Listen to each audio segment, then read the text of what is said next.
Bonjour mes élèves de deuxième année bac option français. Alors dans cette vidéo, on va faire la correction de la série d'exercices, ou bien la suite plutôt de la correction de la série d'exercices de la leçon des pôles RC de la partie d'électricité. Alors on va faire l'exercice 10. On va lire tout d'abord l'exercice, après on va commencer la correction. Alors le condensateur est un dipôle capable de stocker de l'énergie électrique. On le trouve dans les appareils photo. Ça marche. Cet exercice consiste à étudier le dipôle RC au cours de la charge d'un condensateur.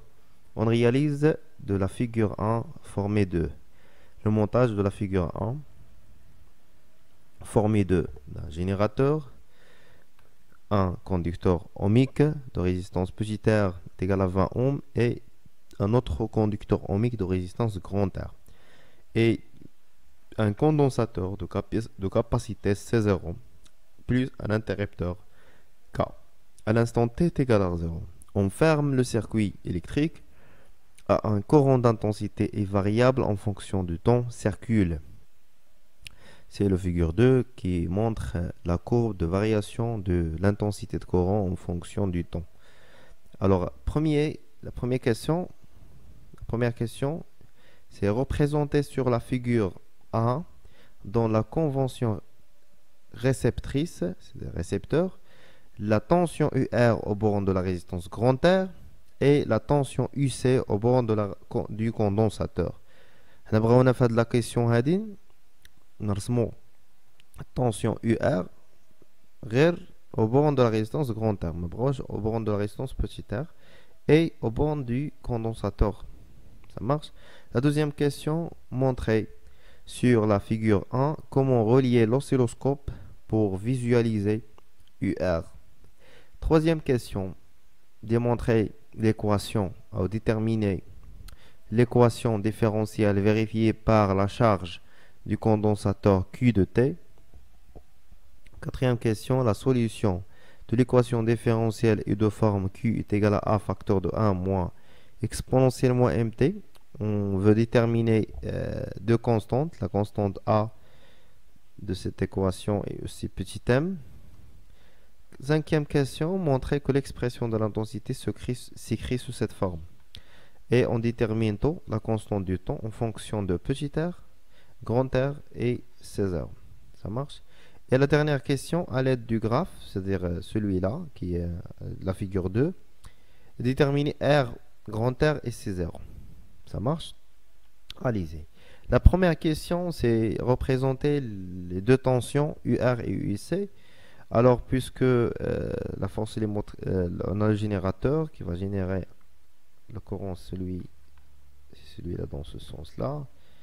Alors, on a la convention réceptrice, c'est-à-dire UR, ça va être dans le sens inverse du courant, UR, et, pardon, je vais refaire, et UC dans ce sens. C'est la première question. La deuxième question, montrer comment relier l'oscilloscope pour visualiser UR. Alors la question c'est, on veut visualiser sur l'oscilloscope la tension UR, c'est-à-dire la tension au borne de conducteur ohmique de résistance grand R. Alors on a la queue du flèche, on va mettre la masse et dans la tête de la flèche on va faire l'entrée de l'oscilloscope. Ça marche. Bien sûr que l'oscilloscope, il représente l'œil dans l'électronique, c'est-à-dire à travers lui, on peut visualiser différentes tensions. La question 3, déterminer l'équation différentielle de la charge du condensateur de condensateur OB par Q de T. Alors on a le circuit suivant, on a petit r, on a notre générateur de force électromotrice E, l'interrupteur K il est fermé, la deuxième résistance grand R et finalement notre condensateur de capacité C0. Alors d'après, on va schématiser les tensions.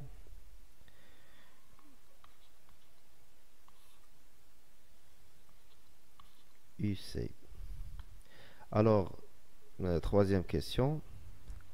D'après la loi d'additivité des tensions, on a UR, UC plus UR plus U petit r est égal à E. Ça marche. Alors, on va remplacer UR par R fois I plus petit r fois I est égal à E. Et on sait que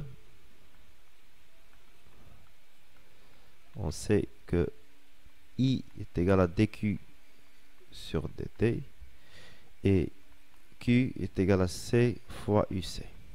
Alors UC est égal à Q sur C. On va remplacer ça dans l'équation différentielle. Alors UC c'est Q sur C plus grand R plus petit r facteur de I qui est dQ sur dt est égal à E. Après, on va diviser, ou bien on va multiplier cette équation par C. On obtient Q de T plus grand R plus petit r C dQ sur dt est égal à EC. Voilà, on a maintenant déterminé l'équation différentielle en fonction de Q de T. Ça marche? Alors, quatrième question. On a la solution. Quatrième question. Ils ont proposé une forme solution Q de T est égal à A facteur de 1 moins exponentielle moins M de T. La question, c'est déterminer A et déterminer petit m. Alors, pour déterminer ces deux constantes, il suffit de remplacer la solution dans l'équation différentielle. Alors, l'équation différentielle, c'est celui-là, plus C0, d de Q sur dt est égal à E C0. Alors, pour remplacer cette solution dans l'équation différentielle, on va calculer la dérivée de celle-là. Alors, Q de t est égal à 1 moins A exponentielle moins M de t. La dérivée de ça, c'est moins A fois la dérivée de celui-là, moins M exponentielle moins M de t. On trouve que c'est A M petit m exponentielle moins petit mt. On va remplacer maintenant dans l'équation différentielle. C'est-à-dire on a 1 moins A exponentielle moins M de t. C'est la solution Q de t. Ça marche. Plus grand R plus petit r facteur de C0 fois ça. Fois petit m A exponentielle moins mt. Est égal à EC. Alors on a A exponentielle. On va factoriser par ça. On obtient A exponentielle moins M de t, facteur de quoi? Facteur de R plus petit r, C0 M moins 1 est égal à EC moins A. Alors, celui-là est différent de 0. Alors, soit celui-là est égal à 0, et ça est égal à 0. Alors, R plus petit r, C 0 M moins 1 est égal à 0. Et EC moins A est égal à 0. Alors, on va trouver, je vais effacer cette partie pour continuer la rédaction ici. Ça marche? Allez-y. Voilà. Alors, on va continuer ici. Alors, on a ici petit m est égal à 1 sur R plus petit r fois C0. Et la constante A est égale à EC. Ça marche. Et on a déterminé les deux constantes A et B. Alors, la solution générale devient E de Q de T est égal à EC, bien sûr C0 ici. N'oubliez pas de mettre ici C0. C'est le même condensateur. Alors, facteur de 1 moins exponentielle moins T sur la somme des deux résistances grand R plus petit r fois C0. Voilà, on a trouvé la solution Q de T. Ça marche? Alors, cinquième question. La cinquième question, c'est montrer que l'expression de I s'écrit sous cette forme. Et déterminer temps en fonction de R petit r C0. Alors, on a cinquième question. Alors, on a d'après la question précédente, qu'est-ce qu'on a? Alors, Q de T est égal EC, 0, facteur de 1 moins exponentielle moins T sur R plus petit r, c'est 0. Alors, on a I est égal à dQ sur dt, la relation entre l'intensité de courant et la charge. Alors, I, c'est la dérivée de la charge. On va dériver ça. Alors, I, c'est moins E, c'est 0, fois moins 1 sur R plus petit r, c'est 0, exponentielle moins T sur R plus petit r, c'est 0. D'accord? Est égal à plus E0. On va simplifier C0 avec C0. R plus petit r exponentielle moins T sur R plus petit r facteur de C0. On a trouvé l'expression de I de T. Maintenant, on va faire l'analogie avec ce qu'on a dans l'exercice. Alors, I de T est égal à même I, c'est pas I0 ici, c'est I, c'est E, R plus petit r exponentielle moins T sur taux. Alors, avec l'analogie, on trouve que taux, c'est quoi? C'est R plus petit r fois C0. Et on a trouvé l'expression de taux en fonction de petit r, grand R et C0. Ça marche, la question est validée. Alors, la sixième question, on va utiliser ce graphe-là. Alors, pour déterminer grand R et C0.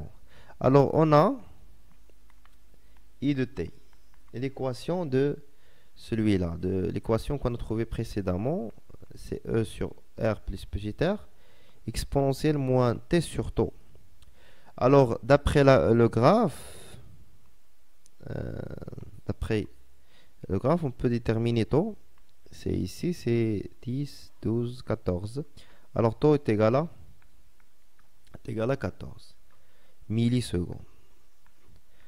La deuxième chose qu'on peut trouver à partir de la courbe, c'est que E sur R plus R0, lorsque I est égal à 0, T est égal à 0, est égal à E sur R plus petit r. Est égal, on va chercher à T est égal à 0. L'intensité de courant est égale à 2 milliampères. Alors ça est égal à 2 milliampères. Alors maintenant, on a deux équations. À partir de celle-là, on va déterminer grand R. Et à partir de temps, on va déterminer C0. Ça marche? Alors, maintenant, on a E est égal 2 fois 10 à la puissance moins 3, facteur de R plus petit r. Alors, E moins 2, 10 à la puissance moins 3 fois petit r sur 2 fois 10 à la puissance moins 3 est égal à grand R. Alors, application numérique, on trouve que grand R est égal à 4,48 kilo ohm. Et on a trouvé la valeur de la résistance grand R. Ça marche? Alors, la deuxième partie de la question, c'est déterminer C0. Pour déterminer C0, on va utiliser la constante du temps, taux. Alors, on sait que taux est égal, d'après la question précédente, taux est égal à R plus petit r fois C. Alors, on a taux est égal à grand R plus petit r fois C0. Alors, C0, c'est quoi? C'est tout simplement taux sur R plus petit r. Alors, taux, c'est 14 millisecondes.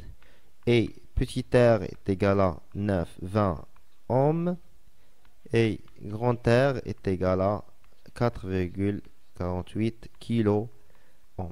On va faire l'application numérique. Alors, C0 est égal à 14 fois 10 à la puissance moins 3. C'est-à-dire, on passe millisecondes vers la seconde, sur 4,48 fois 10 à la puissance moins 3, plus 3, pardon, c'est kilo ohm vers le ohm, plus 20. On va trouver C0 est égal à 3,1 fois 10 à la puissance moins 6 farad. Ce n'est que 3,1 microfarad. Très bien. Bon, on a trouvé la capacité C0 dans notre condensateur.